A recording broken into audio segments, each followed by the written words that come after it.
For the Halloween season here in the US, this video is going to touch on the term yurei and a couple of general forms of yurei. What most people think of as a yurei, a kind of spirit as such, is more technically called a Shiryō. Shiryō are analogous to what in the English-speaking world would be called a ghost, that is, a spirit of a once but no longer living human. Some of the causes of a human becoming a Shiryō are very similar to things that create ghosts in other cultures. First, if a person experiences a violent death, especially if there are strong emotions such as anger in those final moments. Another is if there are strong emotions in those final moments, even if not a violent death. These can be positive or negative, such as love or anger, respectively.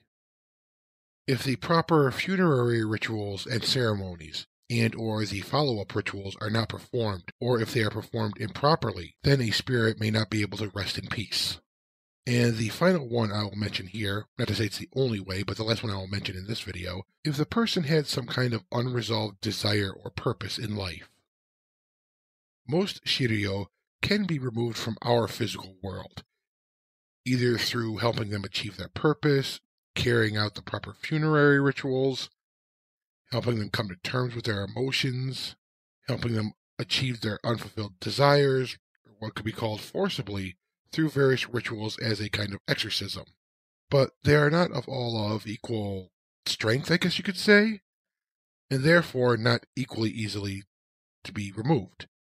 According to Japanese folklore and mythology, there are some that are so strong they have remained in our physical world for centuries, despite all attempts to remove them, in which case the focus has changed to appeasing them and keeping them calm rather than trying to get rid of them. The Ikiryō are another general type of yurei, and are related to Shiryō kind of, but are also fundamentally different. We are still talking about the spirit of a human, but in the case of a Ikiryō, it is the spirit of a still living person. Extremely strong emotions, usually negative ones, such as rage, hatred, and jealousy, can cause a person's spirit to detach from their still living body in a concept somewhat similar to astral projection. This usually happens in their sleep, but not always. In most, albeit not all, instances, these Ikiryō are malicious, detaching from the body and acting independently in order to fill the desires that that person knows they cannot or should not act on. This could be done intentionally via magic and rituals, or it could be because the emotions are so strong that the spirit acts on them without the knowledge of the person, who has no memory of the events. This latter one is quite common in Japanese kind of haunted ghost story type things, to where the person has no idea what's going on. These Ikiryō are usually invisible, but sometimes they can be seen by normal people, leading to a situation like that of a doppelganger, where the same person seems to be in two places at the same time. In both of these cases, whether invisible, visible, however, the Ikiryō can impact others at a vast distances.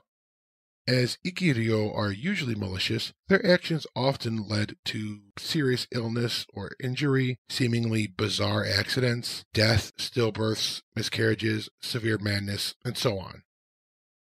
These are a couple of the general broad categories of yurei in Japanese folklore and mythology. However, there are many specific types that can in turn be placed within these general categories. The Shiryō and Ikiryō are typically associated with Shinto in terms of religion, but they have been a common belief in Japan for a long time, more so in pre-modern Japan, but just like other places, there are those that believe in ghosts in Japan still today. And there are those who may not really believe in them per se, but have more of a be careful just in case kind of thought about them, might be the way to word it. Buddhism came to Japan with its own plethora of ghosts, which were then integrated and became a part of Japanese beliefs.